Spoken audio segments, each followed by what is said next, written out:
corte. Vamos a cambiar de tema y a incorporar a nuestro compañero Ricardo Acuña, porque un estudio ubica a Costa Rica a la cabeza, lamentablemente, del bullying y del ciberbullying, casi que a nivel mundial, realizado por el Programa para la Evaluación Internacional de los Estudiantes. Más allá de las secuelas físicas y en la salud mental, muchos padres de familia se han visto acorralados a excluir a sus hijos del sistema educativo para evitarles el sufrimiento que les genera esta manifestación de violencia. Ricardo, usted con el reporte. Michael, muy buenas noches para usted, para nuestros amigos televidentes. Lamentablemente, Costa Rica está ocupando los primeros lugares en los índices de bullying y ciberbullying. En el pasado, una de las grandes razones por las que los padres decidían excluir a sus hijos del sistema educativo tenía que ver con recursos económicos. Sin embargo, en los años recientes, la escalada de la violencia en los centros educativos ha hecho que la preocupación y la falta de respuesta pronta a casos de violencia bajo la sombrilla del bullying y el ciberbullying, pues ellos decidan retirarlos de los centros educativos. Vamos a presentarles también un caso real de una madre que, por su preocupación y al no tener respuesta por parte del Ministerio de Educación, decidió retirarla del centro educativo. En la siguiente nota, la información. Los niños y adolescentes que han vivido la amarga experiencia del bullying y el ciberbullying sufren secuelas de estos abusos que les generan daños tanto en lo físico como en lo mental. Para muchos, la experiencia representa un trauma que prevalece incluso con el paso de los años. El bullying ha crecido grandemente dentro de las instituciones educativas del país y si bien hay protocolos, hay momentos en que algunas de las conductas de los muchachos han sido tan normalizados hasta por los docentes que no nos damos cuenta que realmente estamos presenciando situaciones de agresión entre ellos, ya sea porque se dicen palabras feas, porque se tratan feo, porque juegan empujándose, porque juegan maltratándose. Debemos ser lo suficientemente observadores para darnos cuenta cuando alguna de estas conductas no están correctas y cuando están ofendiendo, agrediendo, maltratando a alguna de las partes que están participando. A veces creemos que solo el que es agredido o el que agrede son los que tenemos que ponerles atención, pero también debemos realizar campañas y deberíamos de trabajar con todos los testigos que son la masa más grande de personas para que ellos puedan también ser participantes activos de parar estas situaciones de agresión. Ahora, estas manifestaciones de violencia están generando un problema aún mayor. Muchos padres de familia se ven obligados a excluir a sus hijos del sistema educativo ante la falta de resoluciones prontas, con el único objetivo de apartarlos del bullying que enfrentan en los centros educativos. No, al principio me desesperé un poco porque eso influía en que ella se iba a atrasar en clases, ¿verdad? La primera vez la saqué como 3 meses esperando a que tuviera una resolución.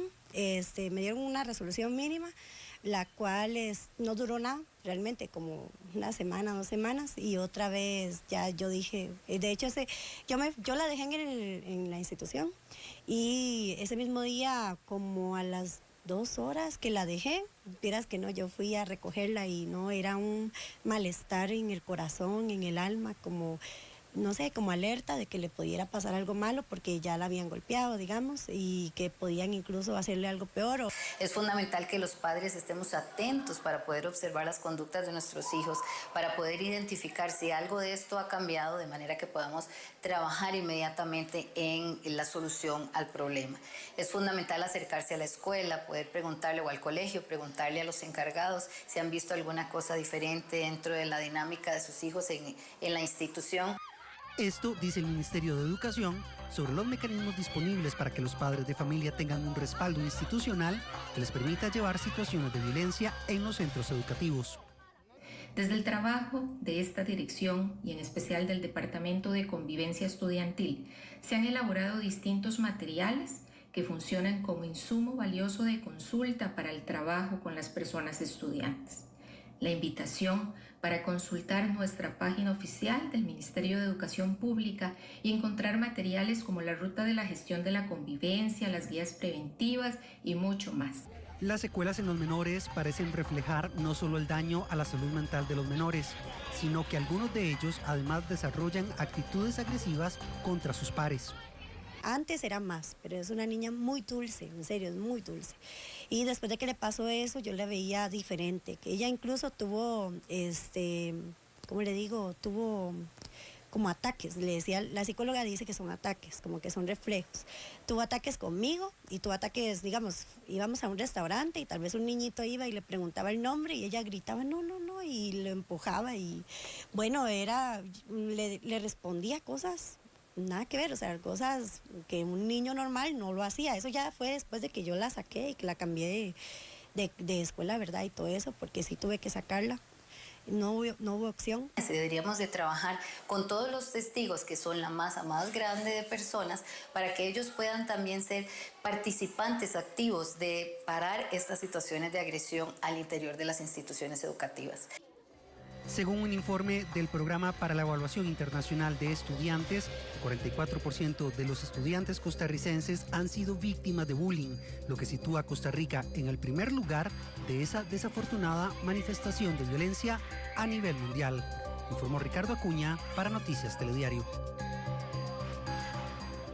Y bueno, Michael, y es que lo que antes entendíamos como bullying, que era simplemente insultos, adjetivos, que entre los mismos compañeros de un centro educativo se lanzaban unos a otros, ha escalado a niveles de violencia, donde pues se entiende perfectamente la preocupación de los padres de familia, de lo que representa dejar a sus hijos solos en un centro educativo donde hay golpes, donde incluso hay armas, donde incluso los mismos padres de familia se han unido a este sistema de buleo para agredir a otros estudiantes, y también la falta de respuesta por parte de las autoridades o de las instituciones a cargo de los estudiantes. Expertos señalan que es importante y muy urgente que se articulen todas estas instituciones junto con los padres de familia para poder crear estrategias que minimicen o que mermen un poco más estos índices.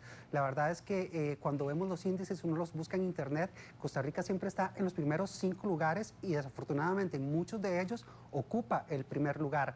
Así que es completamente entendible que muchos padres prefieran mejor apartar a sus hijos para poder asegurarse de que van a estar seguros, de que nadie los va a violentar, y o que sigan en un sistema educativo donde definitivamente corren peligro y donde, vamos a ver, el registro de cómo se han venido dando solución a estos problemas indica que se tarda muchísimo tiempo. Entonces, ¿qué pasa con esos estudiantes mientras se solucionan estos conflictos? Yo creo, Ricardo, que también es un tema de que nos falta educación a todas las partes. No solo le falta educación al joven que es agresor, no solo le falta educación al joven que es agredido, no solo le falta educación al padre del joven agresor, al padre del joven agredido y a los centros educativos para poder reaccionar. O sea, es un problema tan profundo y para los que no lo han tomado en serio, hemos visto, afortunadamente este año me parece a mí que hemos visto menos cantidad hasta el momento de videos violentos de agarronazos en colegios y en escuelas,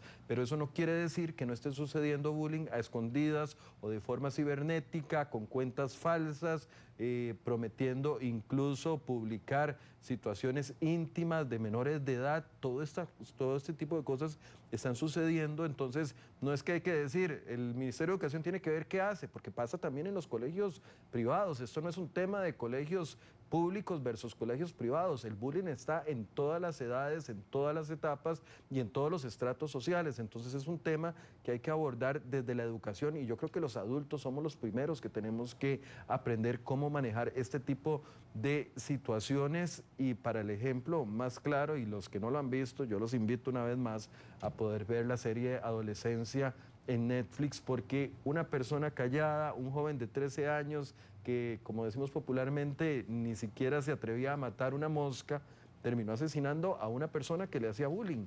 Y eso es el ejemplo de que un joven no supo gestionar sus emociones, no supo gestionar cómo se sentía, nunca lo habló y lamentablemente llegó a esa conclusión como una salida.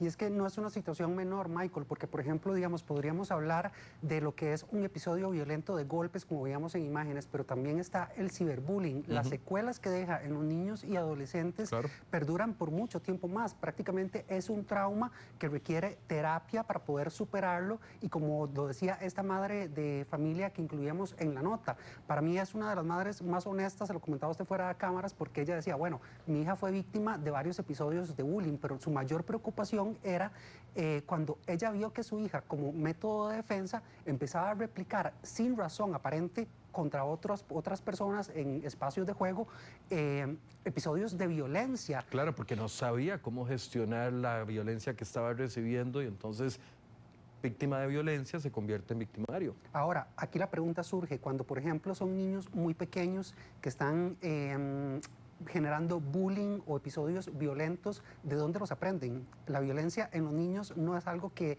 se genera por naturaleza, son cosas completamente aprendidas. Así que aquí tenemos una interrogante bastante importante de cómo estamos actuando como sociedad, cómo está la violencia en la sociedad. No, y cómo están las familias, Ricardo. Es que a veces nos hacemos, perdón la palabra que voy a decir, pero a veces nos hacemos los locos con las responsabilidades que tienen las familias con respecto a los niños, a los jóvenes, a los adolescentes que se están convirtiendo en adultos delincuentes también.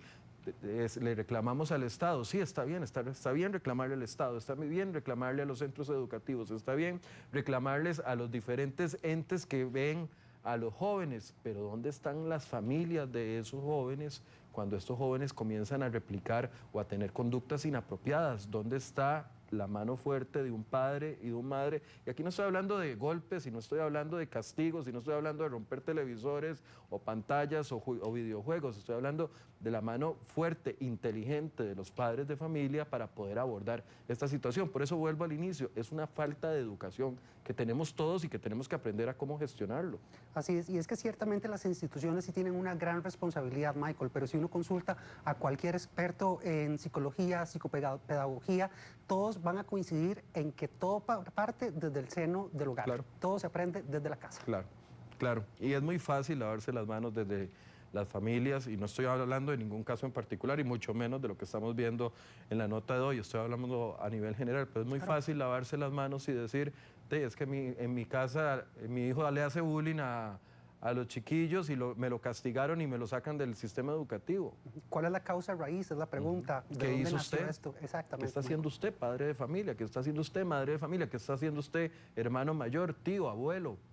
O sea, ahí tenemos que reflexionar absolutamente todos. Por supuesto que es un tema que da para hablar muchísimo, y yo sé que le encanta hablar, yo sé que podríamos pasar aquí toda la noche, pero tenemos que continuar con el noticiero. Entonces, tal vez aquí la enseñanza es la reflexión de una madre valiente, como lo que usted nos planteaba, de una madre valiente que expone la situación, no se hace la víctima, asume consecuencias, y yo creo que ese es el primer paso que deberíamos de dar todos en este complejo problema que hay que solucionar de una u otra forma. Así es, Michael. La responsabilidad en todos es hacernos responsables de todo lo que ocurre en nuestra casa y de lo que le enseñamos a nuestros hijos o a los menores que están en nuestro entorno. Sí, a crear amigos, jóvenes, sobrinos, primos, hijos, con bastante inteligencia emocional para poder enfrentar también estas situaciones. Y eso no se enseña si uno mismo como adulto no lo tiene. Así que hay que hacer...